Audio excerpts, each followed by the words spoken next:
And I think it is. Okay, very good. Some more people coming in. Welcome, everyone. And looks like we're live on YouTube, trying something a little bit different tonight over there. Hi, Jack, Mary, Maureen, Sharon, Shirley, two Shirleys. Welcome, everyone. Someone calling in from 954.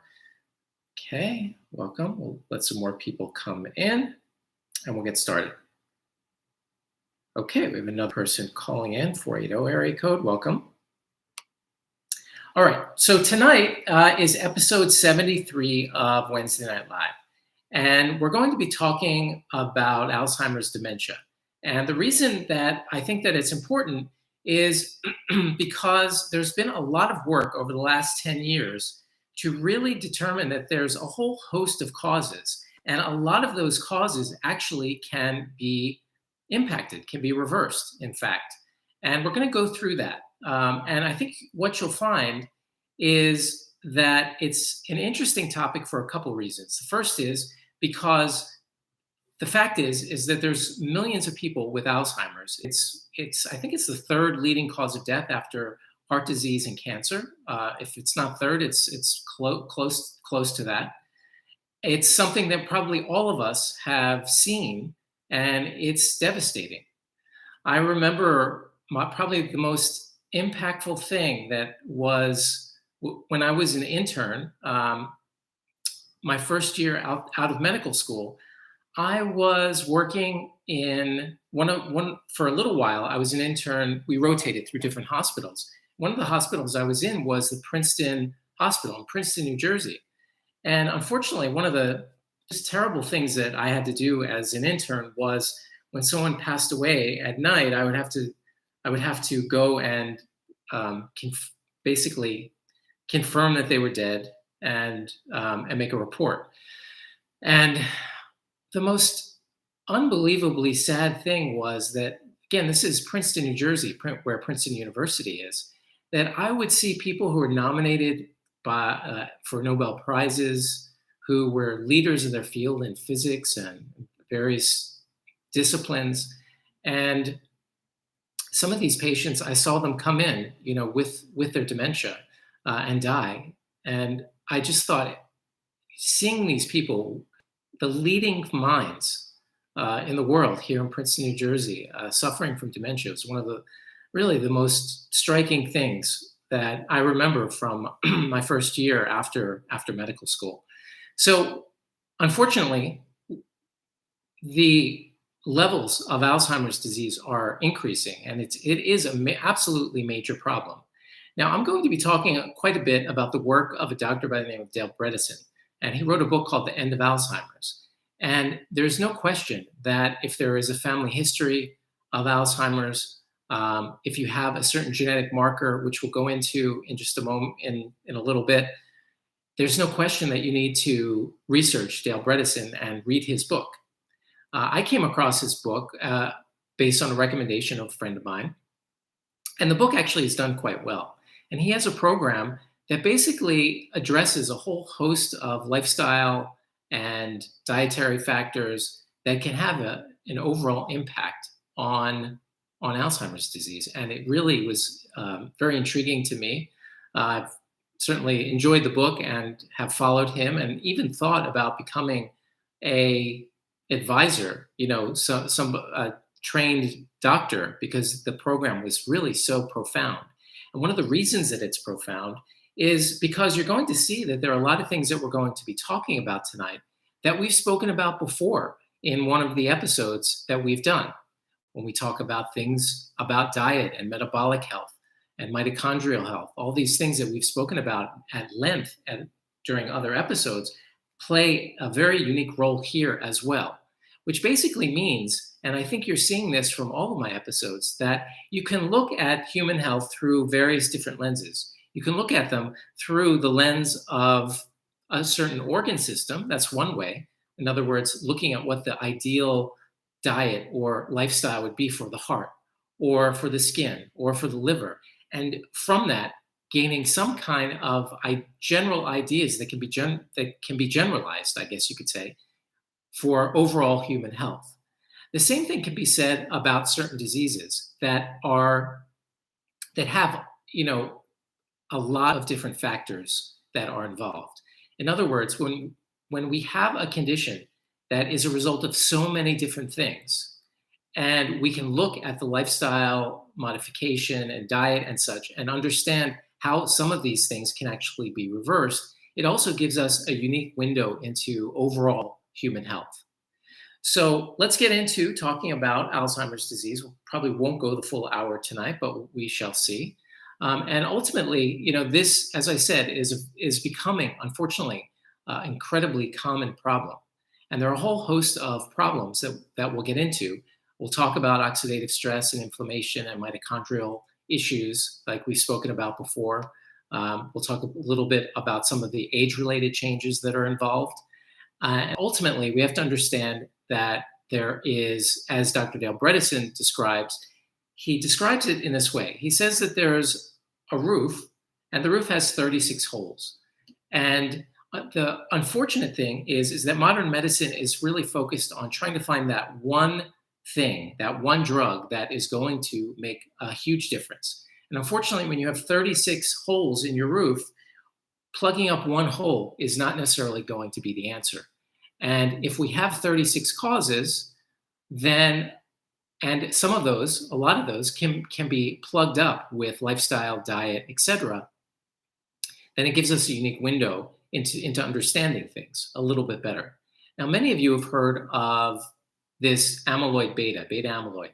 And this is a fiber that tends to accumulate during Alzheimer's disease. And this is basically what causes some of the damage, especially in the area of the hippocampus where you're dealing with things related to memory. And we're going to go into a little bit of Dr. Bredesen's understanding of Alzheimer's in terms of what it is and some of the causes. He talks a little bit about how it's an imbalance. And we've spoken about imbalances in the osteoporosis lecture. If many of you I see were on that lecture, we spoke in detail about how there were what are called osteoblasts and osteoclasts. Osteoblasts birth bone, and then the osteoclasts take it away. Well, we learned in the osteoporosis lecture that the body can be in a certain circumstance with lots of different factors that can lead one to being in a more osteoclastic state. In other words, in a state where bone is being taken away more than it should be. And ultimately, we need to be in a delicate balance. And we spoke about the lifestyle issues, the lifestyle factors and diet that go into maintaining this proper balance. Because as we spoke about, the bone is undergoing all these changes. It's this living tissue. And this living tissue needs, and sometimes to take things away and to move around and also to put things down. The same thing can be said about the brain.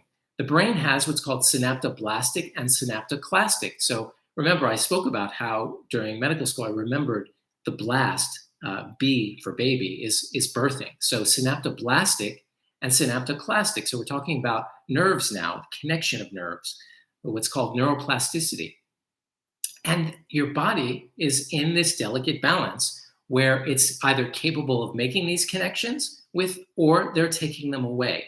And there's always this situation where you could be in a certain lifestyle state in terms of different things that are going on in the body that could predispose you to being more in an osteoclastic state where it's taking away some of the ability for your brain to be resilient. And so basically what's happening is that it's imbalanced. And this is one way of thinking about it. Now, all of us have heard probably of this amyloid. And the amyloid is, as I said, a protein. But ultimately, what's interesting is that it is there for a reason. Now, there's tons of reasons. There are many reasons why cells make amyloid. And when you understand the amyloid a little bit better, then you have a little bit of a greater understanding about Alzheimer's. Now, amyloid can be made in response to infection. So we'll talk a little bit about the types of infection that have been implicated in Alzheimer's disease. It's also can be formed in response to inflammation. Now, we've spoken about inflammation at length in many different episodes, and those things that pertain to amyloid, to inflammation, we've spoken about quite a bit over time. Then it binds toxins. Amyloid cells are going to make amyloid to bind toxins. So whether it's too much copper, whether it's mercury, or whether it's fungal toxins, whatever the case may be, these are all issues that could potentially lead to the cells making amyloid. So while a lot of people, even unfortunately, scientists in the field are trying to come up with these one-hit medications that just gets rid of amyloid, unfortunately, you're not going to the underlying causes. And the underlying causes are that your cells are making amyloid for various reasons. It's almost as if that your body, your brain, is trying to protect itself because it's creating these amyloids in response to a threat. And unfortunately, what happens is when all of this is happening, all of these insults that we've spoken about, and we'll go into more detail about them, infection, inflammation, toxins, these sorts of things, when that happens, it's, again, shifting into this state where it's almost like, as Dr. Bredesen describes, it's almost like the brain is downsizing to protect itself. And therefore, all of these things, potentially, if you catch it early enough, can be reversible.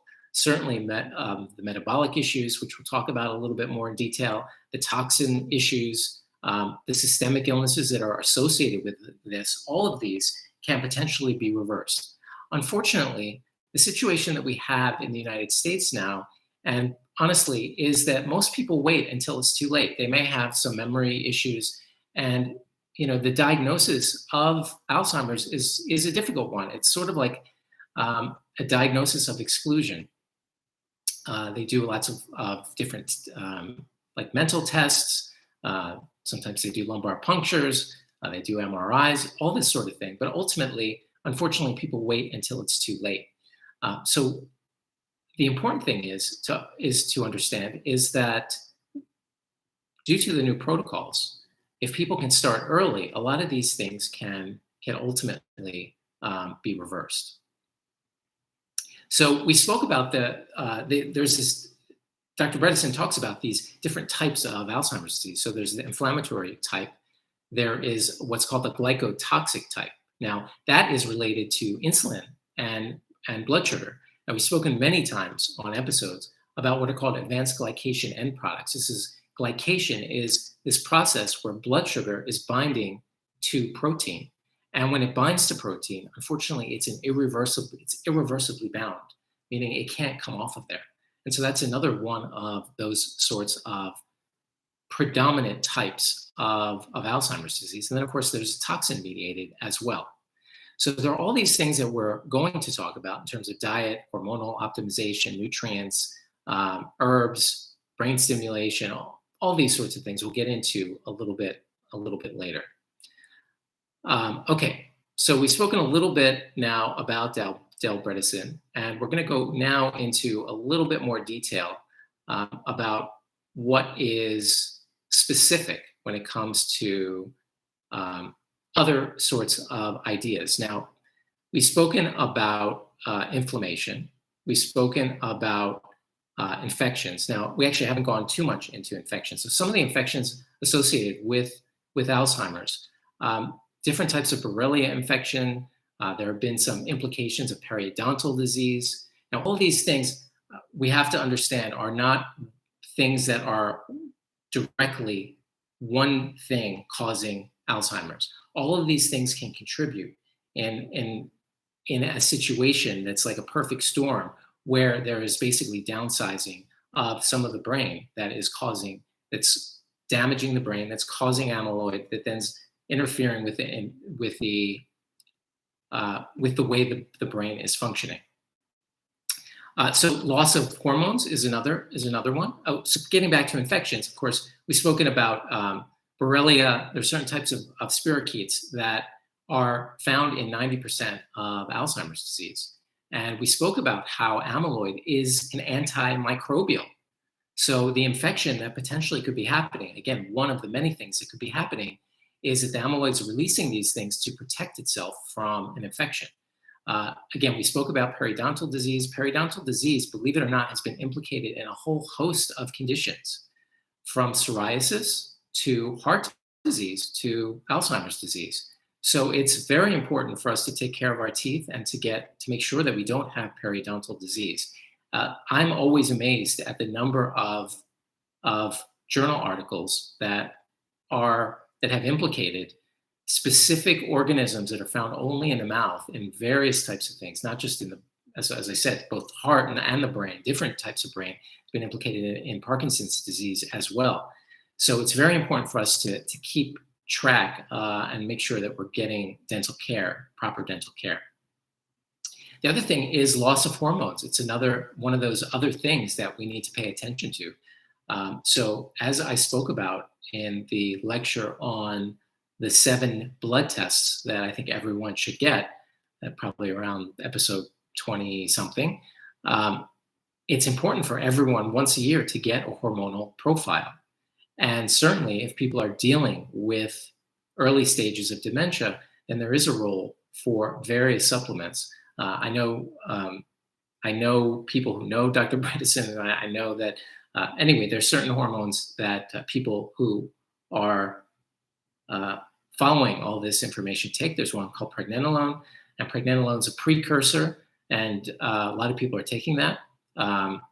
Certainly, this is something that you should talk to your doctor about, but ultimately, if there is a risk for Alzheimer's disease, and we'll talk a little bit more about that in just a moment when we talk about the genes that are associated with it, definitely there is a role for potentially a certain type of hormonal replacement. Now, the metabolic issues that have been associated with this, it was, my father used to say that it was type 3 diabetes, and he was actually calling it that before that was sort of a thing. It's been shown that there's insulin resistance and high blood sugar. All of these contribute to this storm that is happening. And therefore, it's very important to get your fasting insulin level down. That was one of the blood tests I recommended in that lecture, not just obviously for Alzheimer's disease, but to understand whether you're metabolically healthy. Your fasting blood sugar is another thing that you should be looking at. And ultimately, Dr. Bredesen recommends some sort of intermittent fasting, being in mild ketosis periodically, which can happen just from intermittent fasting, that sort of thing. Oxidative stress, again, we've spoken about mitochondrial damage. Mitochondrial damage sort of goes hand in hand with this issue about whether or not you're processing. Think about it this way. Metabolic health is essentially a situation where you're capable of burning sugar, you're capable of burning fat, and you don't have high blood sugar, and you can keep the powerhouse of your cell functioning the way it's supposed to. When there's mitochondrial dysfunction, that's going to lead to more of that amyloid. There have been some theories about aluminum exposure, but that's still open to a fair amount of debate. So let's move on to the Apo E4 gene. So there are lots of risk factors. Obviously, advancing age is a risk factor. There is head trauma is a risk factor. All kinds of vascular issues are going to be an issue. So we've spoken about how high blood sugar is going to be a problem and going to be a contributing factor. Atherosclerosis, high blood pressure, all of these things are going to negatively impact vascular issues, your vasculature, which is going to affect overall blood supply. And that's also going to contribute to putting the body in a position that could lead to a higher rate of dementia. Central obesity has been associated with it. High homocysteine levels. That's something that can be corrected with proper supplementation and diet, and there are that are easily tested. Now, the number one risk factor is something called the Apo E4 gene. And the Apo E4 gene is basically a gene that has evolutionarily been around forever. In fact, it's been around. It was, it was the predominant gene for a very long part of our evolutionary history. And it's pro-inflammatory. So you might be asking yourself, why would a pro-inflammatory gene be part of our evolutionary history? Wouldn't it be weeded out by evolution? And the answer is that when we were living in a situation where there were a lot of infections and risks where our body had to respond in an inflammatory way to save itself, we needed the Apo E4 gene. So again, in areas where there's tons of infections, there is a role for inflammation. We've spoken about that in our inflammation episode, that the role of inflammation is to bring cells, inflammatory cells, to take care of something. As an example, if you injure yourself, you need to create, if you get a bruise or, a cut, your body needs to marshal its resources. And a lot of those resources require inflammatory cells to get the work started. So inflammation is part of our being human. Of course, now when we live in a clean environment and we are not subject to a whole host of infections, then this Apo E4 gene tends to put us in a position that unfortunately is more of a pro-inflammatory state. In addition to that, it's also a really good absorber of fat. And so people who have the Apo E4 gene, they can have really high, their cholesterol can go really high with just a little bit of extra fat. So that's another issue that, of course, can contribute to a host of other problems that are going to yield some of the issues that we've already spoken about. Now, unfortunately, 60%, it's like 60% of patients with Alzheimer's have the Apo E4 gene, a variant. If you don't have any copies of the gene, there's a 9% risk of Alzheimer's. If you have one copy of the gene, what's called heterozygous, you have a 30% risk. And if you have two copies, you're homozygous, then your risk can be upwards of 90%. Now, traditionally speaking, unfortunately, doctors were of the position that there's no need to check because there's nothing you can do. And unfortunately, there are still a lot of doctors that say that. Through the work of Dr. Bredesen and his protocol, he's been able to show that if you have two copies of this gene, you're able to prevent Alzheimer's from happening through a proper diet and lifestyle program, as well as making sure there's no toxins, you're fasting insulin, your copper and zinc, are in proper alignment, your homocysteine levels, your vasculature, hypertension, make sure there's no hypertension, make sure you're metabolically healthy, able to burn sugar and burning fat. He has a whole program that's related to all this. And if you have two of these copies, then even though your risk can be upwards of 90%, you can get rid of that risk. And that's why I think Dale Bredesen's work is really so important. And also, unfortunately, it's important for us to become our own authorities in this topic that has affected almost, it seems like every family, everyone knows someone who suffered from Alzheimer's disease. So the issue here is, one of the reasons that I'm doing this episode is for us to realize that while we might not be getting this kind of information from our general doctor, he or she might not be aware of that kind of work, of the work of Dr. Bredesen. And so Dr. Bredesen and I also recommend that the Apo E4 gene be tested. You can get it tested either through a genomics company or, quite frankly, even LabCorp or Quest has Apo E gene testing.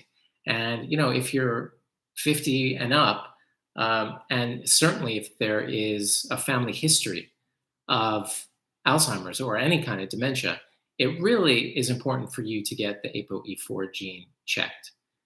Because if you're homozygous, if you have two of those genes, your risk is fairly significant. And for some people, once they see that they're Apo E4 gene positive, they know that they they really do need to take care of themselves. And ultimately, that's what it's about, that we learn how to take care of ourselves better, to become, as I always say, to become our own authorities and be able to make our own decisions before anything happens, to try to maximize our life and maximize our health. Additionally, a lot of us are trying to get our cholesterol under control, and there are certain dietary strategies that you need to follow if you have the Apo E4 gene. But if you do have it, then there are a whole host of things that then need to be tested to make sure that all of those, and remember, 36 holes in the roof are basically being taken care of through your lifestyle. So this insulin resistant, so getting back to this notion of type 3 diabetes, this excess glucose is unfortunately going to reduce the ability of the brain to get rid of the amyloid. And the insulin resistance also increases the amyloid. So it really is important for all of us to have a pretty clear understanding of what our glucose status is. I bet out of the 72 episodes that I've done, probably 50 of them, I've probably, well, maybe not 50, maybe 30 of them, I've mentioned that you should know what your fasting insulin is. You should know what your not necessarily homocysteine, but what your vitamin D level is.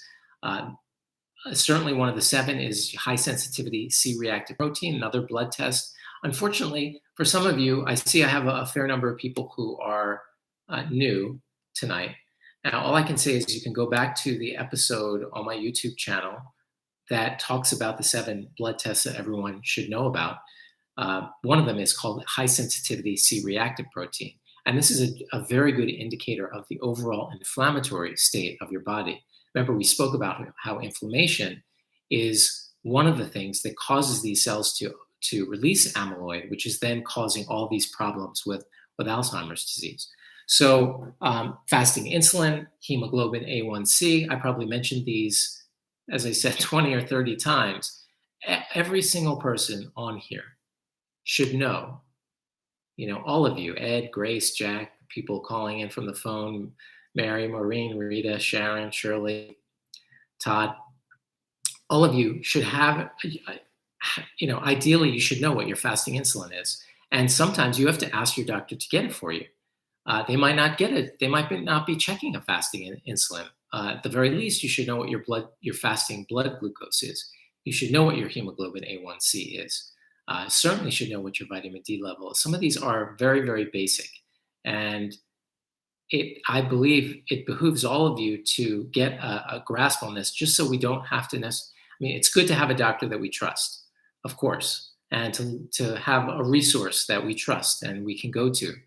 But there is a base level of knowledge that you need to know for yourself to be able to optimize your overall health. And I truly believe some of these tests are foundational to your overall health.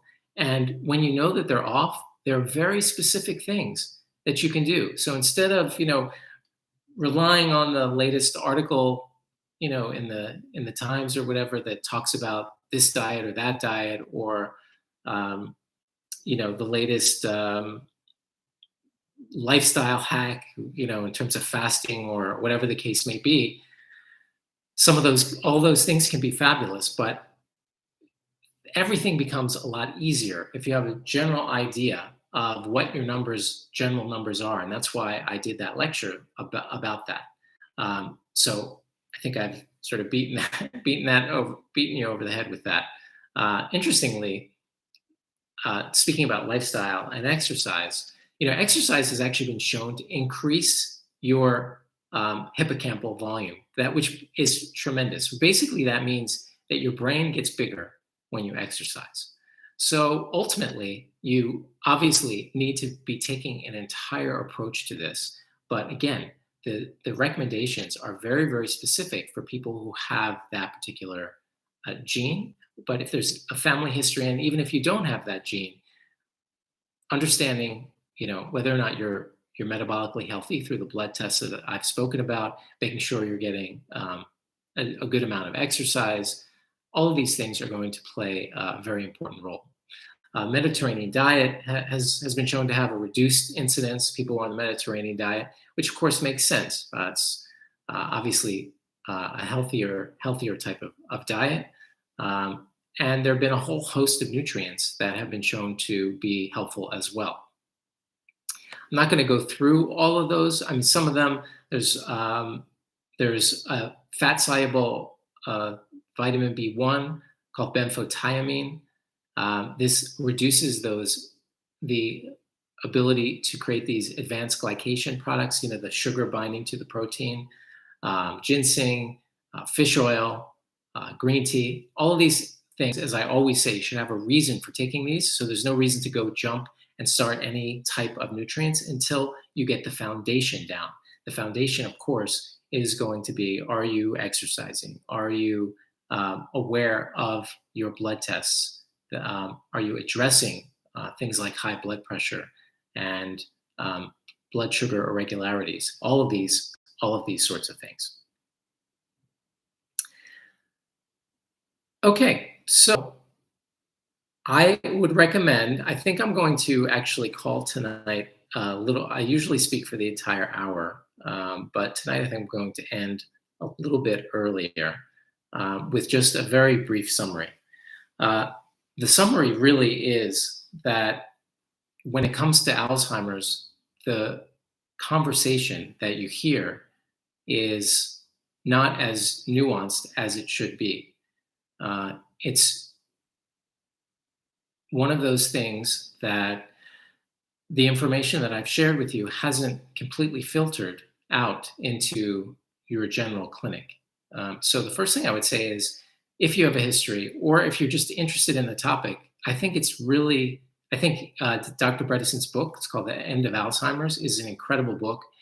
And it's incredible not just to understand what's happening in terms of the world of Alzheimer's, but also giving you a general understanding of some of the lifestyle issues that we spoke about in a different way. Remember, I spoke about how you really can gain a very good understanding of the body through looking at complex conditions like Alzheimer's, because there are so many factors that are involved. The next thing I would just like to say is, again, just to review, that you really need to get a grasp on just first and foremost, your blood sugar issues, whether your blood sugar healthy. Are you getting blood sugar spikes? Is your average blood sugar high? Is your fasting blood sugar okay? What about your insulin levels? How's your body responding to that? And when you have an idea of all these things, you can really craft a lifestyle program that is going to be really tailored to you, more so than, as I said, just trying the latest diet. So I truly believe, that getting a grasp on your labs is really going to be important. And for a lot of us, sometimes your doctor is going to put up resistance to that. Well, why are you getting this or that? The answer to that is either you can learn to respond to that, or you can order the lab yourself. Even LabCorp or Quest these days allows you to actually order your own labs. They have a system in place where you can order your own lab. So while that may sound to a lot of people who grew up a lot of us grew up where the doctor was the head of the community, the most respected person in the community. Doctors are still very respected. And we would go to them as people come to me for our expert advice. And there's nothing wrong with that. Unfortunately, though, the way medicine is, or at least the way optimizing health is, you actually need to take a greater role than maybe we thought about in the past. So that's probably the most important thing that I probably have been trying to get across in all of the episodes that we've spoken about. So I'm going to call tonight a little bit early, and look, thank you all for your attention. I hope I covered some things that you weren't aware of, and actually, hopefully, urge all of you to get some labs. Certainly, I recommend everyone get the Apo E gene tested, and realize that if it's positive, there are things you can do, and you are and you have a lot more control over the situation than you might think you have, especially if you start early. So thank you, everyone, for your attention. Look forward to seeing you next week at 8 p.m. on Wednesday, and wish everyone well and have a great night. Good night.